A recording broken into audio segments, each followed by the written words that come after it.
السلام عليكم ورحمة الله وبركاته. طلاب الصف الرابع، أهلا وسهلا بكم أبطال في فيديو جديد. النهاردة هنحل مع بعض كتاب التقييمات من صفحة 4 لصفحة 8.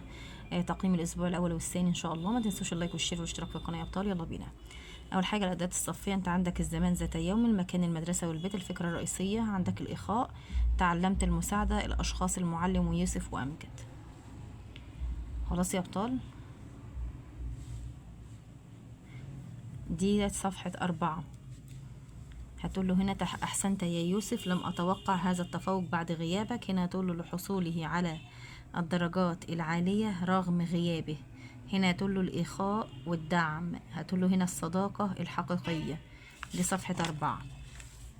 صفحة 5 هتقول له هنا أفضل. هنا هتقول له نفوس.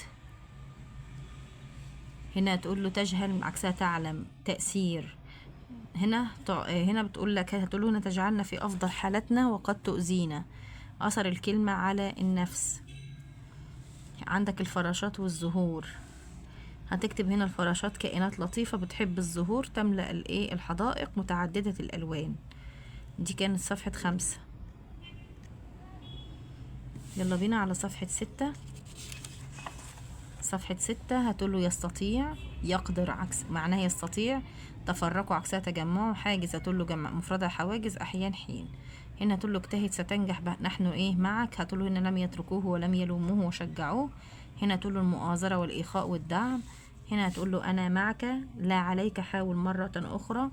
هنا هتقوله اختر كلماتك بعناية، فكل كلمة من كلماتك بتؤثر بالإيجاب أو السلب في حياة الإنسان. هنا هتقوله تطفئ. هنا هتقوله تتحدث. كده احنا حلينا صفحة 6. يلا بينا على صفحة 7. يلا يا باشمهندس. هنا هتقوله صاحب بمعنى هاتفا، هنا هدفا. هنا هتقوله ستنجح. هنا هتقوله كنا.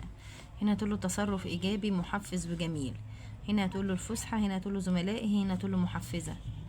هنا يا بطل هتقوله أصدقائه. هتقوله هنا استمر. هنا تصرف إيجابي بيدل على الصداقة والمؤاخاة.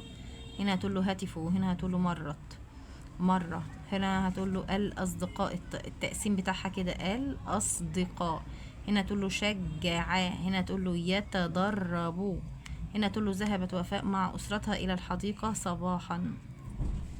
هنا هتقوله نافست. هنا هتقوله الأصدقاء. دي صفحة 7.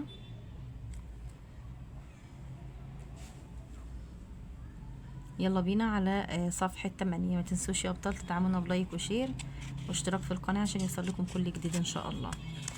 صفحة 8. هنا هتقوله خسرة، معناها هنا عكسها فازت. ليالي هتقوله ليلى. هنا هتقوله بيبث الثقة في نفسها وتشجيعها، بس الثقة في نفسها وتشجيعها. هنا هتقوله بطيئة. هنا هتقوله الساق. هنا هتقوله توترت.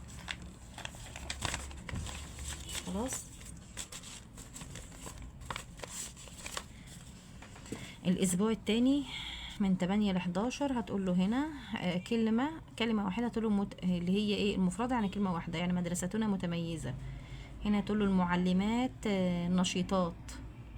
هنا هتقول له المعلمون مخلصون. طيب انت عندك هنا الواو والضمة، عندك هنا الألف وعندك هنا ضمة. هنا هتقول له ده مبتدأ وده خبر، دي مبتدأ ودي خبر، دي مبتدأ ودي خبر. طيب المبتدأ والخبر والنوع وعلامة الرفع. القصة مبتدأ والخبر ممتعة والنوع مفرد وعلامة الرفع الضم. السائحات مبتدأ ومنبهرات خبر والنوع جمع مؤنث سالم وعلامة الرفع الضمة.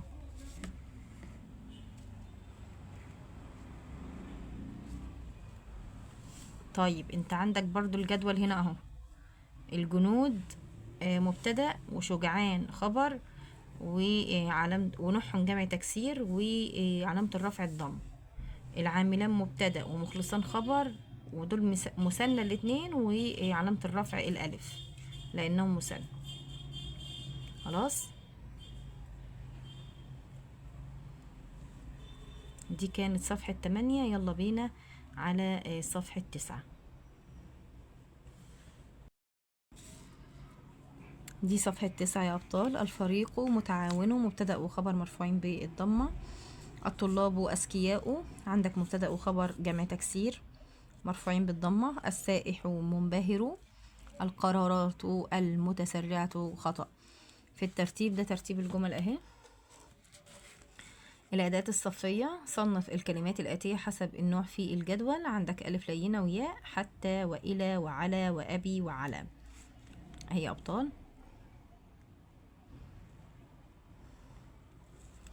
تخير الإجابة أو الصواب مما بين القوسين. الشكل الوحيد الذي تكتب فيه الألف اللينة في نهاية الحروف الثلاثة إلى وعلى وحتى. ذهب المصلون إلى المسجد، الألف هنا لينة. طيب، سأنتظر صديقي حتى يعود من سفره، حتى بالألف. عندك هنا حرف اهو، وإلى في هنا حرف برضو.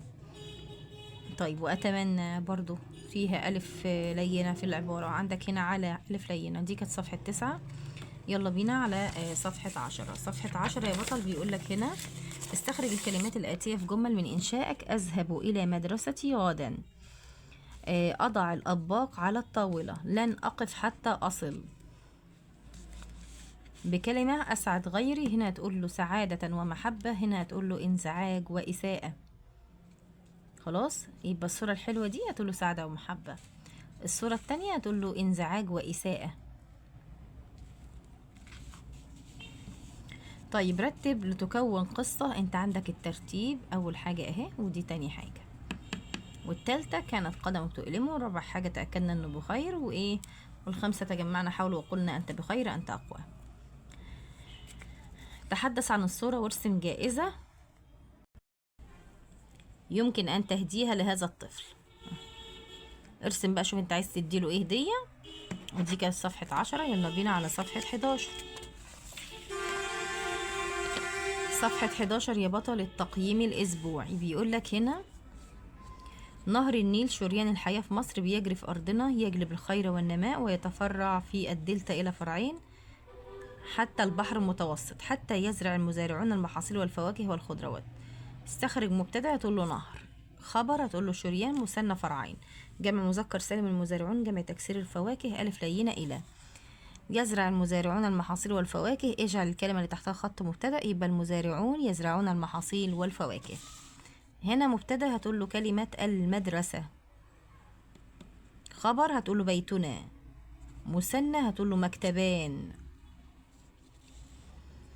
جمع مذكر سالم المعلمون، جمع تكسير قواعد، كلمة بها ألف لينة المستشفى.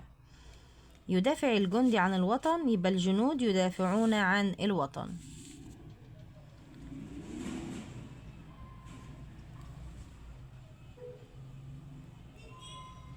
يلا يا بطل، الوطن أغلى ما نملك. الفقرة الأخيرة، المجموعة الثالثة اللي هي المجموعة ج. مبتدأ هتقول له الوطن. خبر هتقول له أغلى. مثنى الحديقتان، جمع تكسير الورود. وجمع مذكر سالم هتقول له كلمة الصالحون. وكلمة بها ألف لينة هتقول له ينسى. والتلميذة نشيطة، اجعل المبتدأ جمع، يعني عايز المبتدأ ده هو تكون جمع، يبقى التلميذات نشيطات، طبعا هنحط عليها ضمة. خلاص بكده يا حبايبي احنا وصلنا لنهاية الفيديو. حلينا مع بعض من أول صفحة 4 إلى صفحة 11 من كتاب التقييمات لغة عربية الصف الرابع. ما تنسوش اللايك والشير والاشتراك في القناة عشان يوصلكم كل جديد يا أبطال. مع السلامة.